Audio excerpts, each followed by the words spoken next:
কসবায় শিক্ষকদের কর্মসূচিতে শুধু শিক্ষকরাই ছিলেন না, ছিলেন কিছু বহিরাগতরাও। বাধ্য হয়ে হালকা বল প্রয়োগের ব্যাখ্যার পর এবার নতুন তত্ত্ব শোনালো কলকাতা পুলিশ। ভিডিও দেখিয়ে তারা প্রমাণ করতে চাইল পুলিশ শান্তভাবেই পরিস্থিতি নিয়ন্ত্রণ করছিল। বিক্ষোভকারীরাই প্রথমে পুলিশকে হেনস্থা করেছেন। পুলিশ কমিশনার মনোজ বর্মার মন্তব্য, শিক্ষকেরাও যে পুলিশকে মারবেন এটা আমরা আশা করিনি। বুধবার জেলায় জেলায় ডিআই দপ্তর অভিযানের ডাক দিয়েছিলেন চাকরিহারারা। কসবার ডিআই দপ্তরেও জড়ো হয়েছিলেন অনেকে। তারা চেয়েছিলেন স্কুল পরিদর্শকের সঙ্গে দেখা করে তার হাতে স্মারকলিপি তুলে দিতে, কিন্তু স্কুল পরিদর্শক দপ্তরে ছিলেন না। এই নিয়েই ক্ষোভ উগরে দেন চাকরিহারারা। পুলিশের সঙ্গে সংঘর্ষ হয় তাদের। সেই পরিস্থিতিতেই একটি ভিডিও ঘিরে শোরগোল পড়ে যায়, যেখানে দেখা গিয়েছে এক বিক্ষোভকারীকে লাথি মারছেন এক পুলিশ আধিকারিক। পরে জানা যায় ওই পুলিশ আধিকারিকের নাম রিটন দাস, তিনি কসবা থানার এসআই। সেই ভিডিও ঘিরেই জোর বিতর্ক শুরু হয়েছে। সেই বিতর্কের পরিস্থিতিতেই শুক্রবার সিপি মনোজ বর্মা জানান, শিক্ষকদের কর্মসূচি ছিল বলে সেই মতো ব্যবস্থা নেওয়া হয়েছিল, কিন্তু শিক্ষকেরা সেখানে অশান্তি করবেন, হিংসাত্মক হয়ে পড়বেন এটা তারা আশা করেননি। সিপির কথায়, শিক্ষকদের তালা লাগানোর কথা ছিল, কিন্তু তালা লাগানো এবং তালা ভাঙা দুটো এক ব্যাপার নয়। শিক্ষকদের বিক্ষোভ, আপনি কি ভাববেন ওখানে অশান্তি হবে কেউ প্রত্যাশাও করেনি। ঘটনার সময় সেখানে বহিরাগতরাও উপস্থিত ছিলেন বলে দাবি করছেন সিপি। তিনি বলেন, শিক্ষকেরা ওখানে আসার পর আমরা বুঝতে পারি ওখানে বাইরের লোক রয়েছে। যে মুহূর্তে আমাদের কাছে খবর আসে সেই মুহূর্তে সকলকে সতর্ক করা হয়েছিল। পুলিশ জানিয়েছে বহিরাগত কারা ছিলেন তা তদন্ত করে দেখা হচ্ছে। প্রথম জিনিস হচ্ছে that it was a teachers programme. What can you expect, মানে টিচাররা কি করবে? So because it is a teachers programme, the arrangement was made accordingly. Nobody expects that teacher ওখানে গিয়ে ভায়োলেন্স করবে, মারধার করবে। This is not expected. তালা লাগানোর কথা ছিল, কিন্তু তালা লাগানো হয়নি। ইট ইজ এ ডিফারেন্স, মানে হিউজ ডিফারেন্স। তালা লাগানো আর তালা ভাঙানো দুটো আলাদা জিনিস। আমার কাছে এক্সাক্ট ফিগার্স নেই, ফিগার্স আমরা পরে দিয়ে দিতে পারি, কিন্তু ভিডিও যেটা দেখে মনে হচ্ছে মেবি অ্যাবাউট 10-12-15%।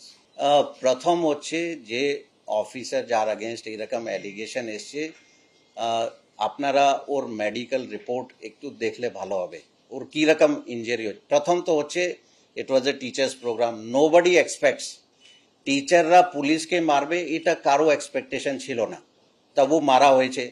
তারপরে কীরকম ইঞ্জুরি আছে, 1 person he was admitted in school, police person 3 দিন হসপিটালে ছিল, এখন ডক্টর ওকে বাড়ি পাঠিয়েছে। হি ইজ নট এবল, মানে he has been given bed rest because he is not able to move. 14 দিন বেড রেস্ট আছে, তারপরে ওর এমআরআই হবে। ও নর্মাল কতদিন হাঁটতে পারবে এটা তো পরে প্রশ্ন আসবে, কিন্তু এইরকম এক্সপেক্টেড আছে কি, মানে টিচাররা এইভাবে কোনো পুলিশ পার্সনকে মারবে? This is first. সেকেন্ড, যে অফিসারের এগেনস্ট অ্যালিগেশন বলা হচ্ছে, ওর ইঞ্জুরি গ্রয়েন এরিয়াতে আছে, চেস্টে আছে, ওর কানের উপর চড় মারা হয়েছে। ইয়ার ড্রাম যদি ওর ইঞ্জুরি হতো তাহলে কে দায়ী থাকতো? ওর চশমা যেটা পড়া আছে, চশমা ব্রোকেন।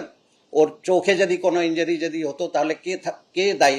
মানে এখনো পর্যন্ত কেউ দায় নেয়নি।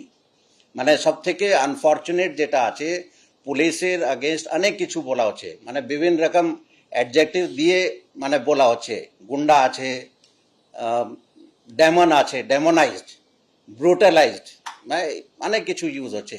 But so far not even a single word has been said against the persons who have caused injury to the police persons. সাংবাদিক বৈঠকে সিপির সঙ্গে ছিলেন যুগ্ম কমিশনার রূপেশ কুমার। তারও বক্তব্য, বিক্ষোভকারীরা জবরদস্তি ভিতরে প্রবেশের চেষ্টা করেছিলেন। ডিআই দপ্তরের মূল ফটকের সামনে গার্ডরেল বসানো হয়েছিল, তা ভাঙা হয়। তখনও পুলিশ শান্তভাবেই পরিস্থিতি নিয়ন্ত্রণ করেছে।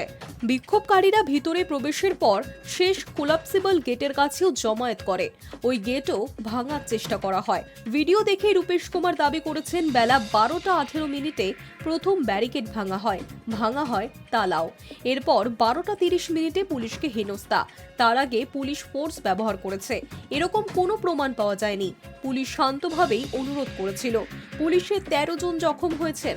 বিক্ষোভকারীরা গেট টপকানোর সময় একজন মহিলা পুলিশ কর্মী চোট পেয়েছেন, তার শরীরের উপর দিয়ে চলে গিয়েছেন বিক্ষোভকারীরা। ভিডিওয় শোনা গিয়েছে, তালা ভাঙবো, পেট্রোল দিয়ে জ্বালিয়ে দেব। এত প্ররোচনার পরই পুলিশ ফোর্স ব্যবহার করেছে। তবে চাকরিহারা বিক্ষোভকারী শিক্ষককে লাথি মারা উচিত হয়নি শুক্রবার মেনে নিলেন পুলিশ কমিশনার। পাশাপাশি তিনি জানিয়েছেন কসবার ঘটনায় রিটনকে হেনস্থা করা হয়েছে, তিনিও আঘাত পেয়েছেন। উল্লেখ্য, রিটন দাসকে কসবা কাণ্ডের তদন্তকারী অফিসার করা নিয়ে যে বিতর্ক তৈরি হয়েছিল তা নিয়েও মুখ খুলেছেন সিপি। তিনি বলেন, কলকাতা পুলিশে যিনি ডিউটি অফিসার তিনি প্রথমেই তদন্তকারী অফিসার হন, প্রয়োজনে পরে তাকে বদলানো হয়। এক্ষেত্রে রিটন দাস ডিউটি অফিসার ছিলেন, তাই তিনি তদন্তকারী অফিসার ছিলেন, তাকে তো বদলানো হয়েছে। এটা কলকাতা পুলিশের সাধারণ বিষয়। Hi news network.